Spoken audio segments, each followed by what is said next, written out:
সালটা ছিল 2000। পুরীর বিখ্যাত শ্রী জগন্নাথ মন্দিরে সংস্কারের সময় হঠাৎই গর্ভগৃহ থেকে উদ্ধার হলো একটি আস্ত নরকঙ্কাল। দৈর্ঘ্যতে যা ছিল প্রায় 6 ফুট 2 ইঞ্চির কাছাকাছি। গর্ভগৃহে কঙ্কাল, চারিদিকে হৈ হৈ পড়ে গেল। কিন্তু কার দেহাস্তি এটি?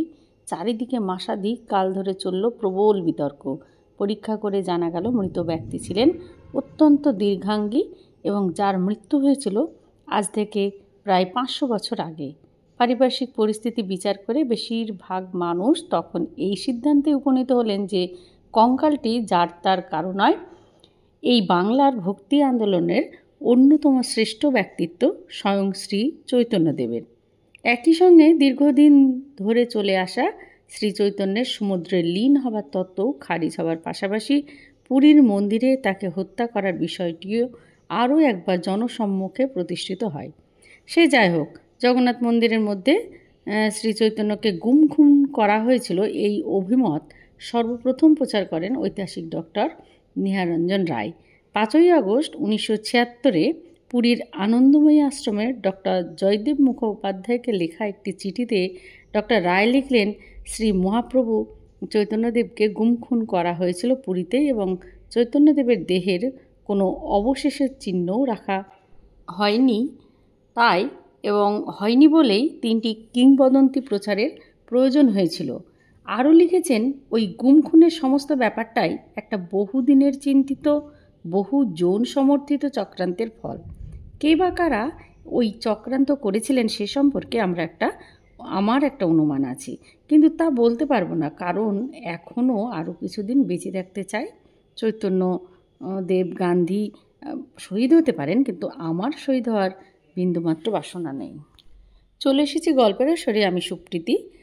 আজকের বিষয়বস্তুটার সম্পূর্ণ জানতে হলে এই ভিডিওটি শেষ পর্যন্ত দেখতে হবে এবং নিজেরাই দেখে নিজেরাই বিচার করবেন যে চৈতন্যদেবের মৃত্যুটা গুমখুন না অন্তর্ধান। দীনেশচন্দ্র সেন তার চৈতন্য অ্যান্ড হিজ এইজ গ্রন্থে লিখেছেন, শ্রী চৈতন্য যদি বিকেল 4টের সময় মন্দিরের মধ্যে দেহত্যাগ করে থাকেন, আমরা জানি ওই দিন রাত 11টা পর্যন্ত মন্দিরের দরজা খোলেনি।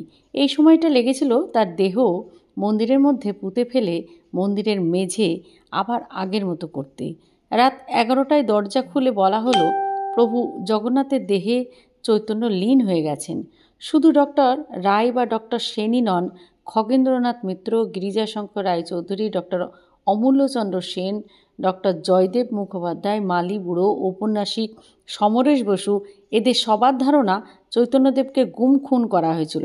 শুধু তাই নয়, চৈতন্যদেবের মৃত্যু রহস্য উদ্ঘাটন করতে গেলে আচার্য সুনীতি কুমার চট্টোপাধ্যায়কে খুনের হুমকি দেওয়া হয়েছিল। খগেন্দ্রনাথ মিত্র ও ডক্টর দীনেশ সেন নিন্দিত হয়েছিলেন। ডক্টর অমূল্য সেনের অবস্থাও আরও শোচনীয় হয়েছিল। তবুও শত বিপদ ও মৃত্যু ভয়ের মাঝেও ওরা চৈতন্যের মৃত্যুর ঘটনাটিকে হোমিসাইড বলেছিলেন। ঐতিহাসিক মতপার্থক্য অনুযায়ী সংসার করবেন না প্রচার করেও 2 বিবাহের অধিকারী চৈতন্য ঠিক ততদিন ঠিকঠাক শ্রীচৈতন্য হতে পারেননি যতদিন না কাজীর বাড়ি ঘেরাওয়ের সফল আন্দোলন করতে সক্ষম হন। তার সেদিন এসে সাংগঠনিক শক্তির পরিচয় পেয়ে প্রমাদ গুনেন তৎকালীন বাংলার মুসলমান শাসনকর্তা হুসেন শাহ। মনে করা হয় ছলে বলে কৌশলে বা ভীতি প্রদর্শন করে যেমনভাবেই হোক হুসেন শাহ শ্রী চৈতন্যদেবকে বশীভূত করতে সক্ষম হয়েছিলেন। খুব সম্ভবত তারই অঙ্গ হিসেবে পরবর্তীকালে একদিকে যেমন হুসেন শাহ তার হিন্দু বিরোধিতা ত্যাগ করেন, অন্যদিকে চৈতন্য প্রায় বিনা প্রতিদ্বন্দ্বিতায় সারা বাংলা জুড়ে প্রবলভাবে হরিনাম প্রচার চালাতে থাকেন। সরকারি পৃষ্ঠপোষকতা ছাড়া সেকালে যা ছিল একান্তই অসম্ভব। অস্ত্রধারী ভগবান শ্রী বিষ্ণুকে শ্রী চৈতন্য সম্পূর্ণ নিরস্ত্র রূপে এই বাংলার সামনে নবভাবে উপস্থিত করেন। তারই প্রভাবে রাধাতত্ত্ব ও প্রেমরসে নতুনভাবে শ্রীকৃষ্ণকে গ্রহণ করে মন্ত্রমুগ্ধ বাঙালি হিন্দু সমাজ। শ্রী চৈতন্যের আহ্বানে তারা দলে দলে অস্ত্র পরিত্যাগ করেন, ত্যাগ করেন আমিষও। পরিবর্তিত হয় এক সম্পূর্ণ যুদ্ধ বিমুখ, আত্মরক্ষার কৌশল বিবর্জিত, ভগবত মুখাপেক্ষী এক আত্মঘাতী জাতিসত্তায়। বাংলার হিন্দুদের ওপর তার নৈতিক বিজয়ের পর হুসেন শাহের দৃষ্টি পড়ে ওড়িশার ওপর। খুব সম্ভবত তারই নির্দেশে শ্রী চৈতন্য ওড়িশায় গমন করেন এবং সেখানে 18 বছর অবস্থানকালে সেখানকার রাজা প্রতাপ রুদ্রদেবকে তার শিষ্যত্ব গ্রহণে সমর্থ হন। শুধু কি তাই, ওড়িশার রাজাকে নিরস্ত্র করতেও তিনি সক্ষম হন। এমনকি হুসেন শাহের ওড়িশা আক্রমণকালে তার নির্দেশ ছিল প্রতাপরুদ্র যেন হুসেন শাহের বিরুদ্ধে অস্ত্র ধারণ না করেন। বরং অদ্ভুতভাবে তার কারণেই নাকি সে সময় দক্ষিণের একমাত্র হিন্দু রাজ্য বিজয়নগরের সঙ্গে ওড়িশার সম্পর্কের অবনতির সূত্রপাত ঘটে। ফলস্বরূপ ওড়িশার হিন্দুরা চৈতন্যদেবের এই ব্যবহার ভালোভাবে মেনে নিতে পারেননি এবং তারা সেখান থেকে অতিসত্বর সরিয়ে দেওয়ার চক্রান্ত করে। চৈতন্যের নিরুদ্দেশ হবার প্রায় সঙ্গে সঙ্গে প্রতাপরুদ্র কটকে পলায়ন করেন এবং সেখানে তার প্রধান সেনাপতি ভাড়ু কর্তৃক পদচ্যুত ও নিহত হন। ইসলামিক আগ্রাসনের হাত থেকে রক্ষা পায় ওড়িশা, বেঁচে যান সেখানকার হিন্দুরা। মানুষ মরণশীল, শ্রী চৈতন্যও এর ব্যতিক্রম ছিলেন না, তার মৃত্যুও ঘটেছিল। কিন্তু কি বঙ্গীয়, কি ওড়িয়া, সব চরিত্রকাররাই তার মৃত্যুর ধরন, স্থান, সময়, তারিখ সম্পর্কে কোনো নির্দিষ্ট তথ্য দিতে পারেননি। অবশ্য মনে রাখতে হবে, স্বরূপ দামোদর রায়, রামানন্দ, গদাধর পণ্ডিত, অচ্যুতানন্দ এবং শিখি মাহাতি ছাড়া বাকিরা কেউই মহাপ্রভুর শেষ লীলার প্রত্যক্ষদর্শী নন। অন্যরা কেউ কেউ আবার 100 থেকে 150 বছর পরের লোক। কৃষ্ণদাস কবিরাজ বলেছেন, চৈতন্যের শেষ লীলা রহিল অবশেষ। অপর স্থানে বলেছেন, প্রভুর যে শেষ লীলা স্বরূপ দামোদর সূত্র করি গাঁথিলেন গ্রন্থের ভিতর। আশ্চর্যের ব্যাপার, স্বরূপ দামোদরের সেই পুঁথি বেমালুম বেপাত্তা হয়ে গিয়েছিল পুরী থেকে। আজ পর্যন্ত তার কোনো খোঁজ মেলেনি। ঐতিহাসিকদের মতে এই পুঁথিতে নিশ্চয়ই এমন কিছু স্বরূপ দামোদর লিখেছিলেন যেটা চৈতন্য বিরোধীরা মেনে নিতে পারেননি। সেজন্যই তারা সেই পুঁথি লোপাট করে দিয়েছিলেন। যাই হোক, চরিত্রকারগণ একই চৈতন্যদেবকে নিয়ে লিখেছেন, অথচ এই মৃত্যুর ব্যাপারে এদের গড়মিল চোখে পড়ার মতো। পুরীতে চৈতন্যের কোনো সমাধি মন্দির নেই, যত গোলমাল এখানেই। এখন দেখা যাক তার চরিত্রকারগণ তার মৃত্যু সম্পর্কে কে কি বলেছেন। অচ্যুতানন্দ, দিবাকর দাস, ঈশ্বর দাস, ঈশান নাগর, লোচন দাস, এদের মতে শ্রীচৈতন্য জগন্নাথের কালো অঙ্গে লীন হয়ে গেছেন। জয়ানন্দ, নরহরি, সদানন্দ, এদের মতে বাঁ পায়ে ইঁটের আঘাত পেয়ে চৈতন্য টোটা গোপীনাথের মন্দিরে আশ্রয় নেন, পরে সেখানেই তিনি অন্তর্হিত হন, কিন্তু তার মায়া শরীর পড়েছিল। গোবিন্দর মতে সমুদ্র তীরে বিদ্যুতের মতো অন্তর্হিত হয়েছিলেন। আদি চরিত্রকার মুরারিগুপ্ত, কবি কর্ণপুর এ সম্পর্কে কিছুই বলেননি। আবার এদের কেউ কেউ বলেছেন মহাপ্রভু দেহত্যাগ করেছেন বৈশাখ মাসের সন্ধ্যায়, কেউ বলেছেন আষাঢ় মাসের শুক্লা সপ্তমীতে, কেউ বলেছেন আষাঢ় শুক্লা সপ্তমীতে রবিবার তৃতীয় প্রহরে, কেউ বলেছেন ফাল্গুনী পূর্ণিমায়। লোচন দাস তার চৈতন্য মঙ্গলে বলেছেন, একদিন প্রভু একমাত্র গদাধরকে সঙ্গে নিয়ে মন্দিরে প্রবেশ করেন, কিন্তু প্রভু একাই মন্দিরে প্রবেশ করার পর কপাট আপনা আপনি বন্ধ হয়ে যায়। পিছনে ভক্তরা এসে কান্নাকাটি শুরু করতে একজন পাণ্ডা ভেতর থেকে এসে খবর দিল যে প্রভু জগন্নাথে লীন হয়ে গেছেন। তার ভক্তরা কেউ এই ঘটনার সাক্ষী হতে পারল না। সাক্ষী হলেন তারই বিরুদ্ধে চক্রান্তকারী পাণ্ডাদের একজন। এ সম্পর্কে বর্তমান ঐতিহাসিকদের মতে সেদিন কি ঘটেছিল দেখা যাক, তাহলে পরিষ্কার একটা আভাস পাওয়া যাবে যে চৈতন্যের মৃত্যু স্বাভাবিকভাবে হয়নি। ঐতিহাসিকদের প্রশ্ন, কেন তিনি একাকী জগন্নাথ মন্দিরে প্রবেশ করলেন যখন বিগ্রহগুলি গুন্ডিচা মন্দিরে অবস্থান করছে? তাহলে কি তারই কোনো ঘনিষ্ঠ পার্ষদ জুডাসের ভূমিকা নিয়েছিল? লোচন বলেছেন, প্রভু যখন একাকী মন্দিরে প্রবেশ করলেন তখন দুয়ারে নিজ লাগিল কপাট। জগন্নাথ মন্দিরের এই বিশাল বিশাল দরজাগুলি কিভাবে নিজেই লেগে গেল তা একমাত্র জগন্নাথ দেবী বলতে পারেন। ঐতিহাসিকদের মতে সে সময় মন্দিরের ভেতরে যারা ছিলেন তারাই চট করে দরজা বন্ধ করেন।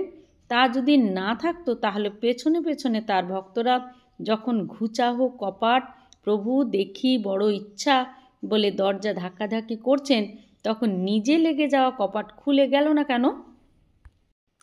কিন্তু শ্রীচৈতন্যের সঙ্গে ছিলেন গদাধর। বৃন্দাবন দাস ঠাকুর তার অপ্রকাশিত চৈতন্য ভাগবতের অবশিষ্ট অংশে বলেছেন, আচম্বিতে গদাধর হইল অন্তর্ধান। কিভাবে গদাধর আচমকা অন্তর্হিত হলেন? তার তো অন্তর্হিত হওয়ার কথা ছিল না। তাছাড়া তিনিও কি জগন্নাথের অঙ্গে লীন হলেন কে জানে। তাহলে কি অন্ধকার মন্দিরে লুকিয়ে থাকা শত্রুর দল তাকেও গুম করে দিয়েছিল? সাম্প্রতিক আবিষ্কৃত ওড়িয়া কবি বৈষ্ণব দাসের পুঁথিতে আছে, রাত্রি 10 দণ্ডের সময় চৈতন্যের মৃতদেহ গরুর স্তম্ভের পিছনে পড়েছিল। এটা নাকি তিনি নিজের চোখে দেখেছেন। এই যে প্রায় সমস্ত পণ্ডিত বলছেন শ্রী চৈতন্যদেবকে হত্যা করা হয়েছিল, স্বভাবতই প্রশ্ন ওঠে, কে হত্যা করেছিলেন চৈতন্যদেবকে? পণ্ডিতদের মতে এই ঘৃণ্য কাজের দায়িত্ব ছিল জগন্নাথ মন্দিরের দ্বাররক্ষী বাহিনীর তৎকালীন প্রধান দলপতির ওপর। তার নাম ছিল দীনবন্ধু প্রতিহারী। তিনি নাকি বুকের ওপর বসে গলা টিপে শ্বাসরুদ্ধ করে মেরেছিল প্রভুকে।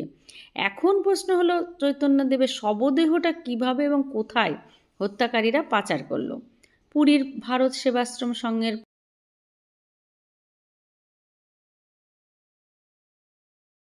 প্রাক্তন কর্মসচিব স্বামী অভিনবানন্দজির মতে মহাপ্রভুর দেহটিকে মণিকোঠার রত্নবেদীর নিচে সমাধিস্থ করা হয়েছিল। ডক্টর দীনেশ সেনের ধারণাও তাই। ডক্টর জয়দেব মুখোপাধ্যায়ের মতে কৈলি বৈকুণ্ঠ অথবা টোটা গোপীনাথের মন্দিরে সমাধি দেওয়া হয়েছিল। বিখ্যাত ঐতিহাসিক ও চৈতন্য বিশেষজ্ঞ পদ্মশ্রী সদাশিব রথ শর্মার মতে টোটা গোপীনাথের বাঁধানো উঠানের বাম পাশ ঘেঁষে যে দুটি ছোট তুলসী মন্দির আছে, তার অপেক্ষাকৃত পুরনোটি হলো চৈতন্যের সমাধি মন্দির। শেষে কয়েকটি ঘটনার পর্যালোচনা করলে দেখতে পাওয়া যায় চৈতন্যদেবের মৃত্যু আদৌ স্বাভাবিকভাবে হয়নি। চৈতন্যের মৃত্যুর সঙ্গে সঙ্গে চৈতন্য শিষ্য পুরীর রাজা প্রতাপরুদ্র রথযাত্রা ফেলে প্রাণ ভয়ে কটকে পালিয়ে গেলেন কেন? 2 নম্বর, চৈতন্যের মৃত্যুর সঙ্গে সঙ্গে তাবৎ চৈতন্যপন্থী ও গৌড়ীয় বৈষ্ণবেরা উৎকল ছেড়ে চলে গেলেন কেন? 3 নম্বর, চৈতন্যদেবের অন্তর্ধানের পর তার অন্যতম পার্ষদ স্বরূপ দামোদরকে আর জীবিত অবস্থায় দেখা গেল না কেন? দেখা গেল দামোদরের হৃদয় ফেটে প্রাণ বাহির হইয়া গিয়াছে। প্রকৃত অর্থে শত্রুর অস্ত্রের আঘাতে তো হৃদয় বিদীর্ণ হবারই কথা। Doctor Dineshchandra Sen Chaitanya and his age গ্রন্থ থেকে জানা যাচ্ছে, চৈতন্যের মৃত্যুর সঙ্গে সঙ্গে দীর্ঘ 50 বছর পর্যন্ত বাংলাদেশে ও উৎকলে বৈষ্ণব সম্প্রদায়ের সমস্ত রকম প্রচার, এমনকি ন্যূনতম কীর্তন গান পর্যন্ত বন্ধ হয়ে গিয়েছিল। চৈতন্য যদি জগন্নাথের দারু অঙ্গেই লীন হয়ে গিয়েছিলেন, তাহলে তো সেই ঘটনা মানুষের মনে চৈতন্য এবং বৈষ্ণব পন্থার প্রস্ফুরণ ঘটানোর কথা, কিন্তু কার্যত তা দেখা গেল না। উপরন্তু এক নিদারুণ আতঙ্কে উৎকল ও বঙ্গের বৈষ্ণব মণ্ডলী স্তব্ধ হয়ে গিয়েছিল।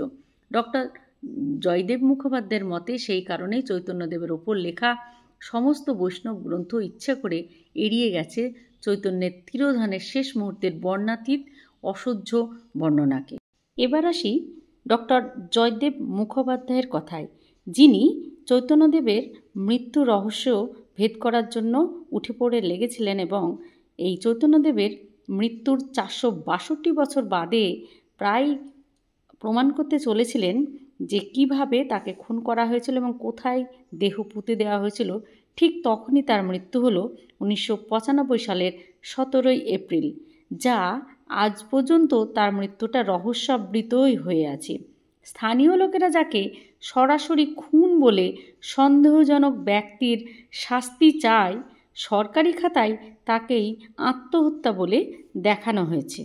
আজকের ভিডিওর তথ্য গুগল থেকে সংগৃহীত। কমেন্টের মাধ্যমে আপনাদের মতামত জানান। ভালো লাগলে সাবস্ক্রাইব করে পাশে থাকবেন।